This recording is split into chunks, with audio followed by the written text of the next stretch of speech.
Okay, you can open this with me. I'm looking to see what I need and what I have. This is a combination of sciences in general, light bulbs, alligator clips. We're gonna do electrolysis, so I know I'm gonna need some alligator clips.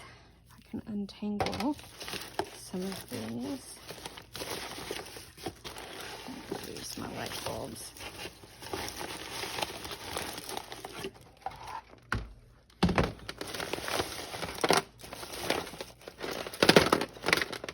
Electrolysis, if you don't know, is when you run electricity through water and it breaks the water up into, oh look, how smart am I? I clipped it there so that I could get them off easily. Yeah, so you run electricity through water, and I want another longer one with, I want a different color so we can see what we're doing. And it breaks it into hydrogen and oxygen. It's like one of my favorite chemistry things to do. So we'll definitely be doing that. I'll have to get a battery.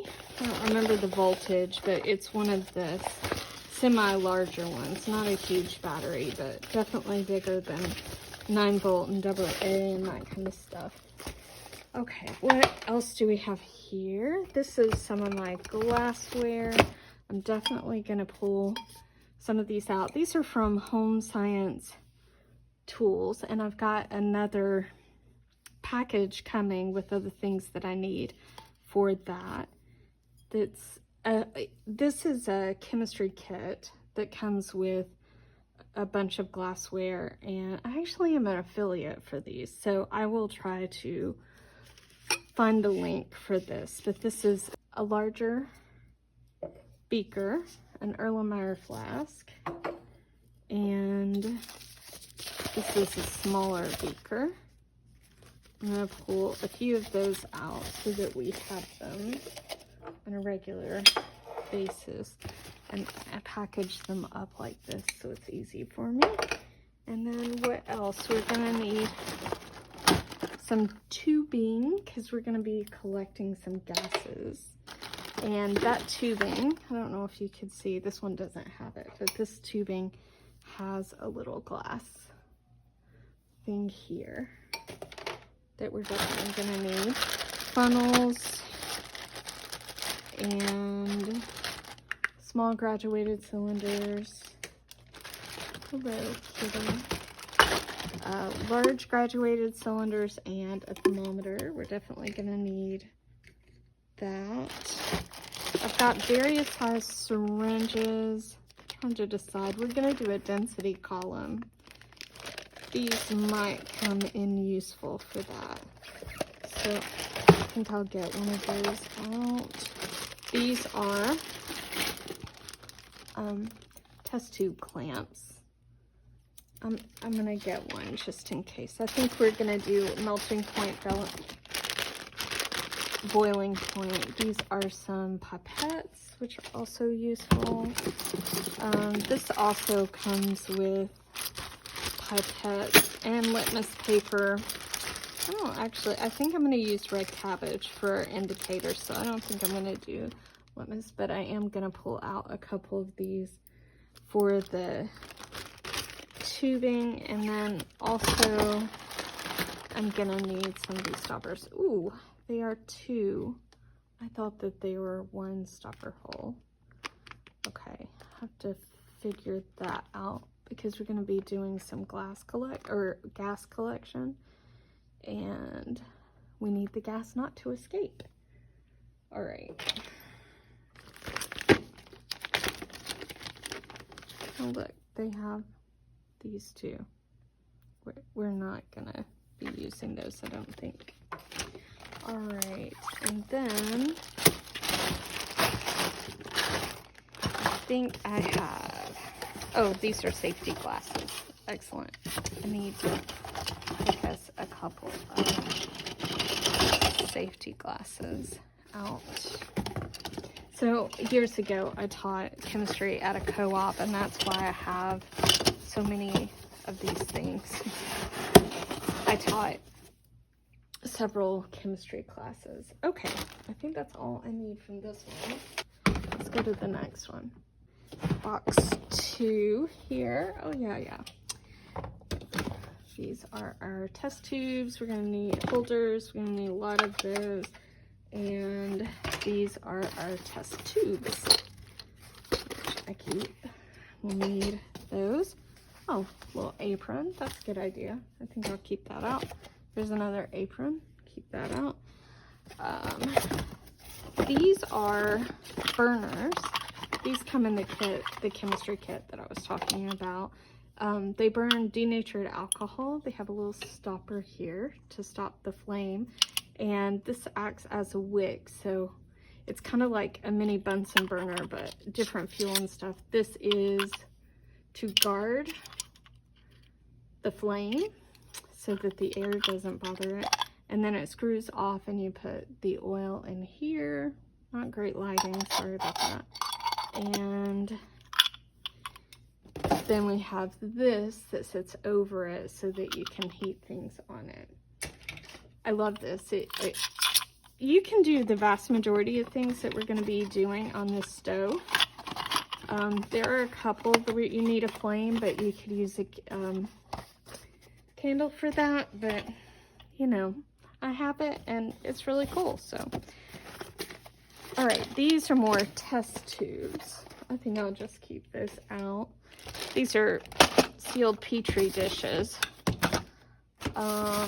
Turkey basters. We use this for the density column, but I'll maybe keep one out, but it didn't work. It doesn't work as well as the syringes. Definitely use the syringes. And these are more kid aprons, which won't fit us, so I'm not gonna keep those out. Okay, on to box 3. Let's see what's in this one. Oh, this is, these are mostly chemicals, I think, but this is, I bought this, which we didn't do for physics, maybe we'll do it this year, for, to demonstrate the space-time field and gravity, force of gravity, and it was really cool. I don't know if I can find the video, but they set up a circular form with PCB pipes and then used this is a like spandex fabric and these clamps, and it showed like the space-time continuum. Maybe space-time showed how gravity worked. But I am gonna need these because we are going to do some cyano prints and I can't remember the name, anthro prints. And I'm going to use these clips. This one's missing its little thing. I'm gonna use these clips. I'm just gonna keep the whole bag out to hold our glass and our paper and stuff together. It's like a simplified photography. I'm super excited about that project.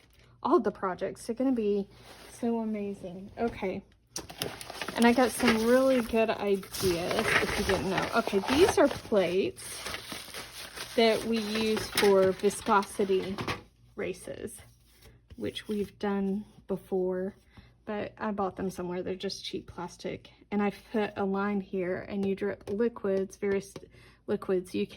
This demonstrates viscosity of different liquids, and those are really exciting. Some of them look like they need to be cleaned, but I'm gonna keep this out. The water, I don't think we're gonna need this, but I'm gonna keep it out just in case. That'll be nice to have. Okay, in here, oh, this is not my chemicals. This is mostly batteries. Some batteries I need to dispose of. Oh wait, I am going to keep this naphthalene. So obviously you see the red label. This is flammable, but also toxic. This is what they use to keep moths out. But the thing about it is, it's a white crystalline substance. You see it there? And it has a boiling point lower than the boiling point of water. Not a boiling point, I'm sorry, melting point lower than the boiling point of water. So we're able to establish melting point with this in water, which is a safer way to do it than the other way you establish melting points. So that's why I have this. You could do the same thing with chocolate or beeswax or something that melts easily in a test tube that's not toxic, but I got this chemical for that. I also have some phenolphthalein, which is a pH indicator. I'm probably not going to use that either, but I will get these matches out. Oh, and I have some anodes, which I just ordered more of. I'm using zinc and copper anodes. Hopefully, we'll see, for the electrolysis. We'll see, because I say we'll see because I want them to fit in test tubes, and they might not fit in the test tubes. And so if they don't fit in the test tubes, I won't be using them. All right, I'm gonna keep the naphthalene out. And this, I think, what you can also use is for, similar to kitty litter, but it's an absorbent. So if you spill a chemical, and we won't be using any chemicals that I have to worry about, I don't think. But it's nice to have anyway. You can use just regular kitty litter for this, but it's an absorbent for the chemical. So if you have a spill, you can absorb it and then scoop it up and put it in the trash, so it doesn't harm anything. Okay, let's move on to what the chemicals are. I have more of that in here. When I bought quite a bit of it when I was teaching chemistry, just in case, because we did use, not a lot, but we did use some chemicals. So, okay, these are my atom sets that we'll be using to show chemical reactions. This is more of the same. These are also from Home Science Tools. And these are more chemicals. I'm just going to take all of these out because these are stuff. A lot of these are household chemical items, but we will be using them. Oh, this is for biology. But sodium carbonate is not, it's similar to baking soda. It's not baking soda. Calcium chloride, sodium borate. Some of these we're going to be using for a flame test because they show different colors when you burn them. Sodium carbonate, so that's just a smaller of already that had copper, cupric sulfate. This is copper. These are big chunks of copper. I do have a mortar and pestle, but I think I have smaller copper as well. Potassium bitartrate. This is cream of tartar. So a lot of these chemicals that we're using, like this came in a kit. A lot of these came in a kit. And you could easily find these in household products if you know what you're looking for. So this is like alum is an aluminum, which will also do. Sodium chloride is just salt. Weird that it has a huge caution on it. Okay, and this is calcium carbonate. I'm pretty sure calcium carbonate is like what you see in limestone and stuff, and maybe in the lime water that I just ordered, but pH paper, which we're not going to use. Oh, this also is for biology and enzyme project. Okay, I'm going to keep these chemicals out because we are going to use some of these.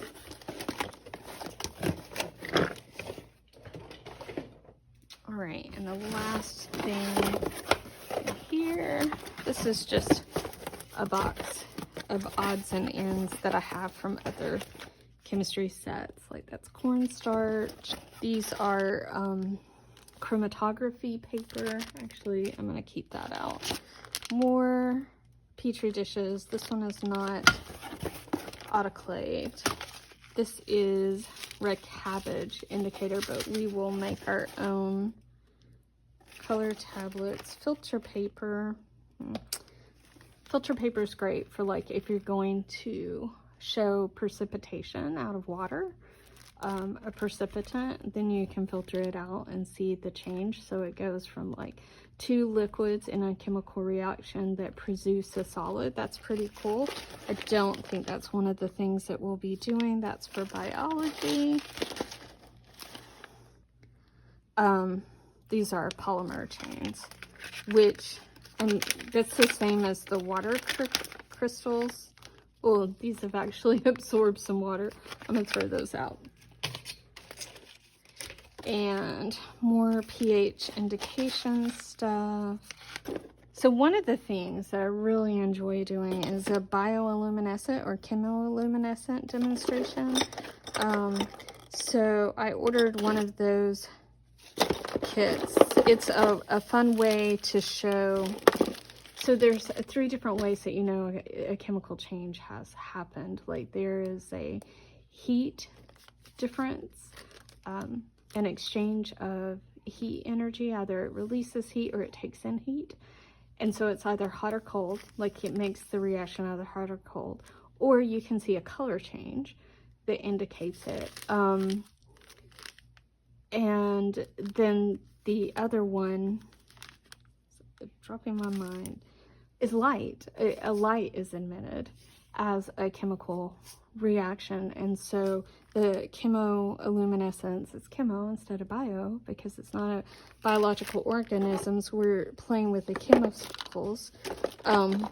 Emit light, and that's always really fun. Oh, this is for biology too. Okay. That's it.